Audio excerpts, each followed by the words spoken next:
I'm very interested in talking to both of you about what AFTA means to you, and so to be able to communicate to people who might want to join the organization, who want to understand the organization, about what's been most important to you around your participation in AFTA, and what benefits have you benefited from, and what keeps you here. And either one of you could answer, and can talk together, or whoever wants to start. Me? Sure. So, I'm probably really new to the AFTA organization.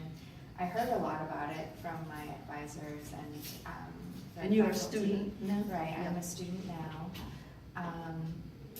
And I think I was at first really drawn to an organization that takes a practice that is really more traditionally micro, like therapists are usually seen in a sort of micro, ground level, private almost sort of practice. And I heard about this organization as taking that profession and the ethics of that profession to a wider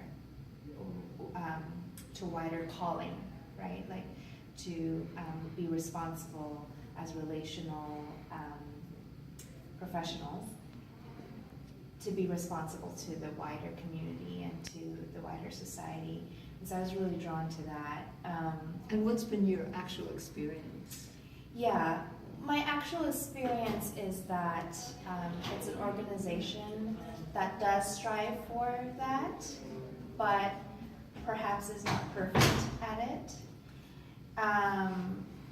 But what makes me stay, though, is that AFTA is willing to admit that we're not good at it, and that they're willing to try, right, and willing to address issues as they come up, rather than kind of denying it or. When you say it, you mean? I mean relational hurts or microaggressions. There's some racial dynamics, some gender dynamics, some class dynamics, and I think it's kind of a reflection of what. Air conditioning. Oh yeah. Everybody's freezing. Yeah. It's a reflection of what. But sometimes. But American. Yeah. We're getting up, on the jacket. Therapy Academy? Yeah, it's a reflection actually of, I think, the bigger macro picture of what the United States is going through. I think the difference, though, is I think there's a commitment, there's an understanding between the members of the organization to try to do better, right? To lead by example and do better. And so that's what made me stay. Not necessarily the absence of conflict or that this is a magical place where none of that happens, but more like the willingness to keep working at it. Can I ask you one more question? Have there been some other benefits of it that you would want to talk about for you personally? I haven't really fully reaped all the benefits just because I joined like a couple of months ago.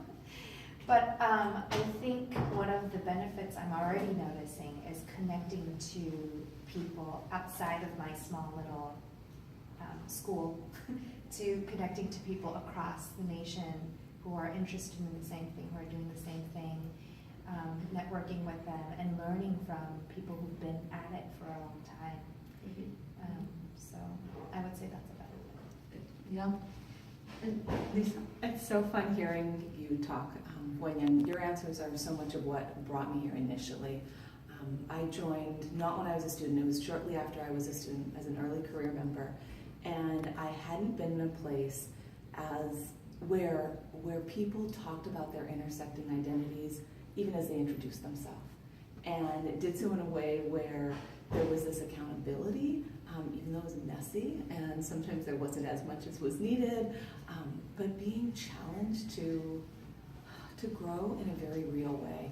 And you mentioned class and race and gender, sexual orientation, and seeing how these different identities, as we walk around with them and interact with each other, they're misunderstandings at the most minor level, and their major hurts and oppressive interactions at a more extreme level, and that happens at national conferences, but this was a place where people were talking about that, and not just talking about it, but trying to engage